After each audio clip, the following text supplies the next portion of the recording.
الحمد لله. إن الحمد لله نحمده ونستعينه ونستغفره ونستهديه، ونعوذ بالله تعالى من شرور أنفسنا ومن سيئات أعمالنا. إنه من يهده الله فلا مضل له، ومن يضلل فلا هادي له.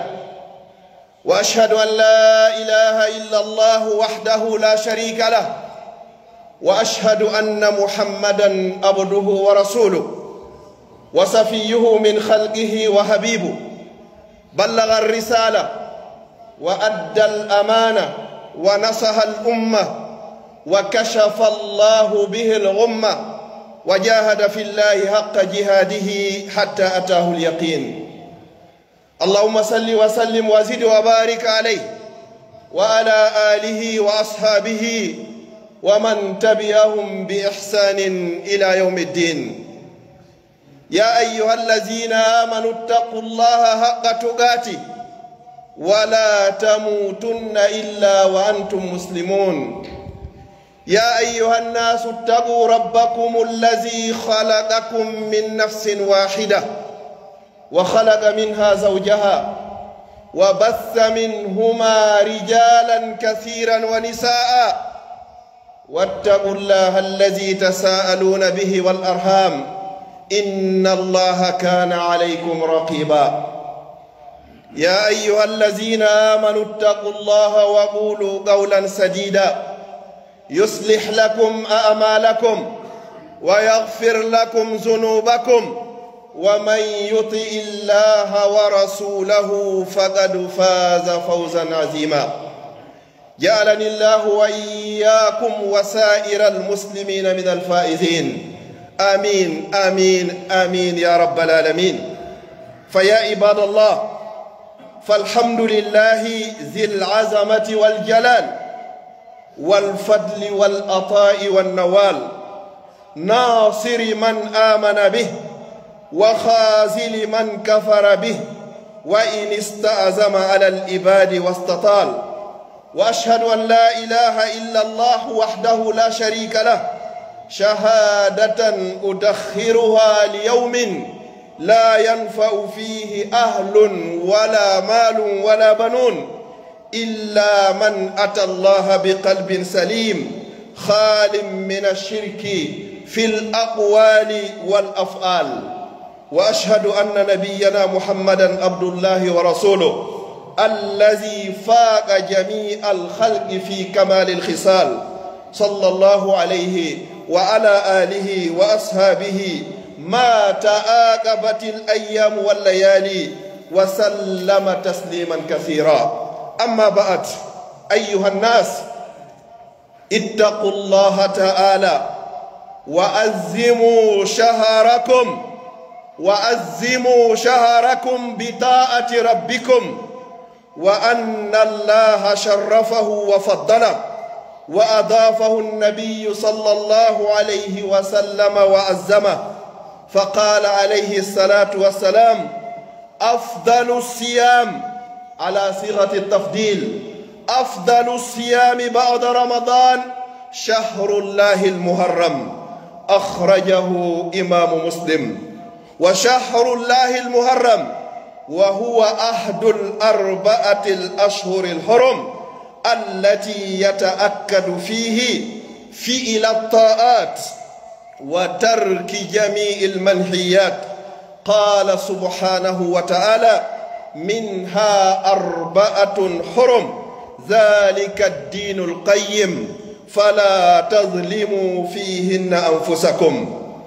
وعن عبد الله بن عباس رضي الله عنهما قال: قدم النبي صلى الله عليه وسلم المدينة المنورة، فرأى اليهود تصوم يوم عاشوراء، فقال عليه الصلاة والسلام: ما هذا؟ بمعنى ما هذا اليوم الذي تصومون فيه؟ ما سبب صيامكم ليوم عاشوراء؟ فقالوا يوم، أي اليهود، قال اليهود: يوم صالح نجى الله فيه موسى عليه السلام وبني إسرائيل. يوم صالح، والسبب في الصيام هو اليوم الذي نجى الله فيه موسى عليه السلام والذين معه وهم بني إسرائيل، وأهلك الله فيه فرعون وجنوده في البحر. فقال عليه الصلاة والسلام: إنا أحق بموسى منكم، فصامه صلى الله عليه وسلم وأمر الناس بصيامه. أخرجه الإمام البخاري. فيا عباد الله، يقول نبيكم صلى الله عليه وسلم في آخر حياته: إذا كان العام المقبل إن شاء الله، بمعنى صام النبي صلى الله عليه وسلم يوم العاشر، لأنه صلى الله عليه وسلم وجد اليهود يصومونه فسألهم عن سبب صيامهم، فقال: يوم صالح نجى الله فيه موسى عليه السلام وهو نبيهم، وأهلك عدوهم وهو فرعون وجنوده. فقال عليه الصلاة والسلام: إذا كان العام المقبل إن شاء الله صمنا اليوم التاسع، فلم يأتي العام المقبل حتى توفي رسول الله صلى الله عليه وسلم. ولكن الحبيب المصطفى قد وعد أنه إن عاش إلى العام المقبل ليصومن التاسع ويصومن العاشر. فقال عليه الصلاة والسلام: صوم يوم عاشوراء يكفر ذنوب سنة ماضية. أخرجه إمام مسلم. فيا عباد الله رحمكم الله، صوموا رحمكم الله يوم التاسع والعاشر لتهوزوا تكفير ذنوبكم والاقتداء بنبيكم وحصول مطالبكم إن شاء الله. واليوم التاسع والعاشر بإذن الله إن قدر الله اللقاء والبقاء سيكون اليوم الأحد ويوم الاثنين، بمعنى بعد غد. الأحد سيكون يوم التاسع من شهر الله المحرم، ويوم الاثنين سيكون يوم العاشر وهما يوم عاشوراء، يوم نجى الله فيه نبينا موسى عليه السلام وأهلك فيه فرعون وجنوده. وقال نبيكم: نحن أحق بموسى منكم، فعلينا أن نصوم يوم التاسع ويوم العاشر إن قدر الله لنا اللقاء والبقاء، إن كان من الأمور بقية. عباد الله، ومن كان يشق عليه الصيام وعلم الله من نيته أنه للعدو لا للصوم، فليبشر بحصول الأجر من الملك الألام. بمعنى إذا منعك مرض أو شيء عن صيامه وأنت مخلص في نيتك، فليبشر إن شاء الله الملك الديان سيؤتيك أجر الصيام، لا سيما إن كان قد اعتاد بصيامه فيما مضى من الأعوام، فإنه لن ينقص من أجره شيء، كما قال النبي صلى الله عليه وسلم: من مرض أو سافر كتب له ما كان يعمل صحيحا مقيما. رواه البخاري. إذا كان الإنسان مريضا أو كان مسافرا أو منعه شيء من الأسباب المانعة، فالله سبحانه وتعالى سيؤتيه من الأجر ما كان يؤتيه مقيما أو صحيحا بإذن الله تعالى، كما قال عليه الصلاة والسلام: ولن ينقص ذلك من أجورهم شيئا. عباد الله، في يوم عاشوراء نجى الله موسى وقومه من فرعون وجنوده، فإنه عليه الصلاة والسلام دعا فرعون إلى عبادة الله وحده فاستكبر وأبى وقال: أنا ربكم الأعلى. وقال أيضا: ما علمت لكم من إله غيري. وفي آخر آياته بعدما استكبر وأبى وتجبر على نبي الله قال: أنا ربكم الأعلى. ثم استطاول على بني إسرائيل بالأذى فخرج بهم موسى يسير بأمر الله سبحانه وتعالى.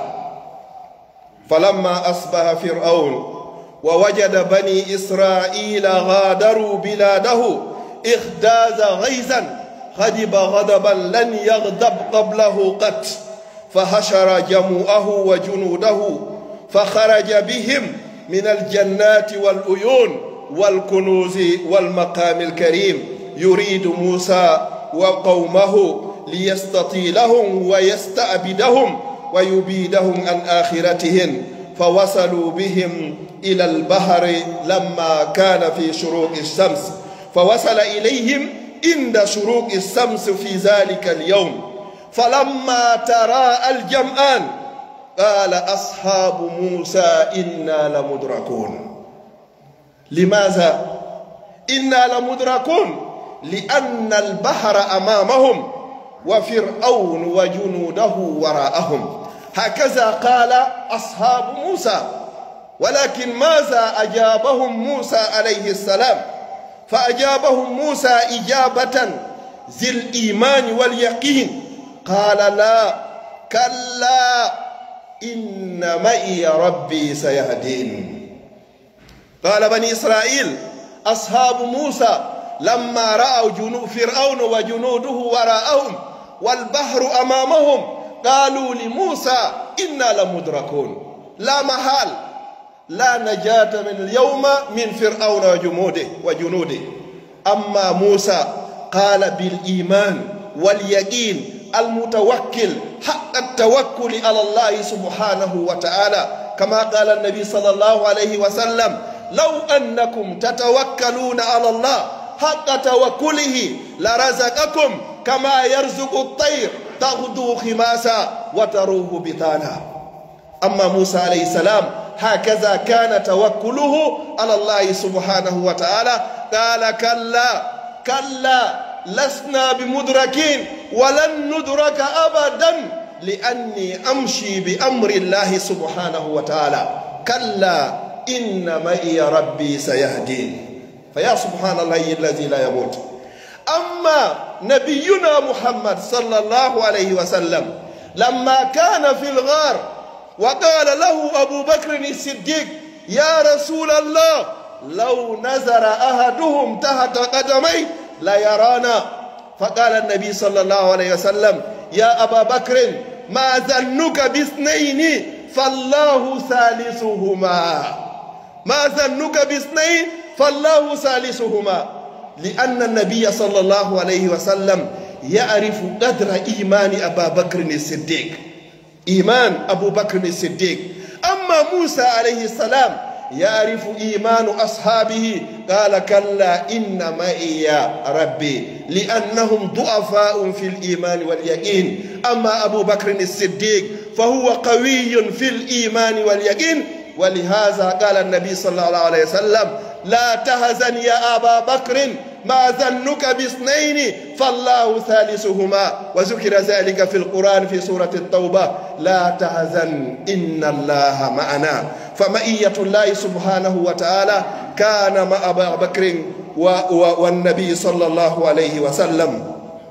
فلما وصلوا البحر وهو بحر الأحمر الموجود في مصر أمر الله نبيه موسى أن اضرب بعصاك البحر، فضربه فانطلق فكان 12 طريقا بعدد الفرق، وسار الماء بين الطرق كالجبال، وبعث الله الريح في قهر البحر فصار يبسا فسلكه موسى وقومه خارجين. أما فرعون وجنوده فدخلوا أجمعين، فأوحى الله إلى البحر فانطبق فصارت أجسادهم وأرواحهم فأهلكهم الله جميعا. وقال سبحانه فاليوم ننجيك ببدنك لتكون لمن خلفك آية. أقول قولي هذا وأستغفر الله لي ولكم فاستغفروه إنه هو الغفور الرحيم والتائب من الذنب كمن لا ذنب له. ادعوا الله وأنتم موقنون بالإجابة.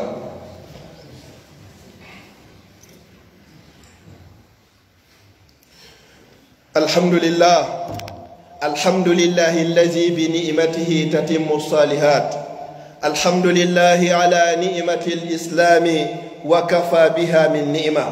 يا إخواني وأخواتي، انظروا كيف نصر الله من نصره واتبع رضوانه، ولم يكن ذلك النصر من كثرهم ولا دار لهم في خيال، ولكن الله قد وعد وهو أصدق القائلين.